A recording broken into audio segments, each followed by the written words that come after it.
Magtataka pa ba tayo na ang mga ganitong klaseng tao ang idolo ng mga DDS? Etong si Jack Argota. Marami na pong pagkakataon na nagpakita ng kawalang hiyaan, pagiging balasubas, etong damuhong ito.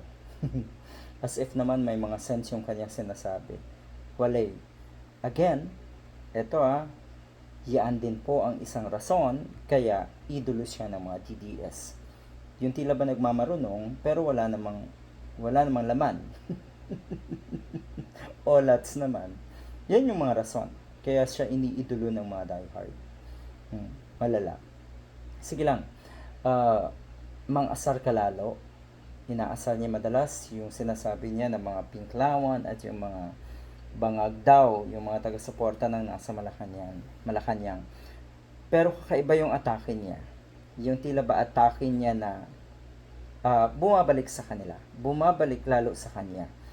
Wagas din po itong manlait na tila ba walang kalait-lait sa kanya. Ang lala, no? Ang lala. Hindi masaya ang buhay ng mga ganitong klaseng tao. Physically, totoo naman, hindi ka masaya sa itsura mo. Lalong hindi ka masaya sa kinalalagyan mo. Gusto mong mapansin, gusto mong magpasikat sa maling paraan ang saklap. Again, ganyan na ganyan ang mga diehard. So walang bago dyan. Hindi nakakapagtaka na ikaw ay magpakademonyo. Bakit ikaw mo? Demonyo ka eh. Hindi nakakapagtaka na ikaw ay maging balasubas. Magpakawalang hiya. Dahil ang totoo, balasubas ka eh. Alam mo yan sa sarili mo. Kasi yung mga taong maayos, may prinsipyo, may tuwid na pag-iisip, may tuwid na kaisipan, hindi ka naman mapapadpad sa ganitong sistema eh. Hindi ka pwedeng magpakasama dahil ayaw mo, dahil hindi mo gusto na magpakasama. Pero kasi, yan kayo eh.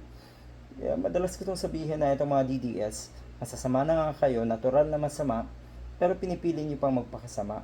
Try nyo ma-incline yung sarili nyo sa kabutihan at kaayusan. Dahil kung dumating ang punto, papalapit na yan, kung dumating ang pagkakataon na maayos at tuwid na ang lahat sa ating bansa, sa ating lipunan, wala na kayong kalalagyan dahil nasanay na kayo sa kasamaan. Ang sinasabi niya, si Bam Aquino daw ay credit grabber. Si Recto ay bawal utusan daw. Si Lenny, buba na tanga. Si Vilma, nakakaangat. Si Kiko, tulongges lang. Si Tililing, bobo, tanga at inutil. Ang bilis na lang magsabi ng ganyan tanga, inutil at bobo. Pero sa tingin ko sa akin pa lang wala na tong gagong ito. Wala nang panlaban tong damuhong ito eh. Yung mga pananalita nyo kasi, ginagawa nyong personal, di ba? Wala na kasi kayong maibato. Wala kayong argumento na kahit papano ay ikatataas ng level ng kaisipan nyo. Understandably, natural kasing olats talaga kayo at nagmamarunong. Kaya yan. Ang sinasabi ng mga netizens ngayon, na sa tingin ko ay may karapatan na punahin ka rin. Ito, si Jack Argota, may karapatan silang punahin ka rin. Dahil sa tingin ko, gusto mo yan. Yung ikaw ay binabalahura rin. Pero, yung mga katulad mo, yung mga taong hindi masaya, uulitin ko, hindi masaya ang buhay. Hindi ka masaya. Manalamin ka, hindi ka talaga masaya. Magnilay-nilay ka. Pagnilayan mo kung ano yung mga ginagawa mo, kung ano yung nasa kalooban mo, alam mo rin na hindi ka aya-aya, kaya hindi ka masaya. Kaya ka daw ginawa ng Diyos ng ngongo, kasi alam niyang wala kang magandang sasabihin. Masakit.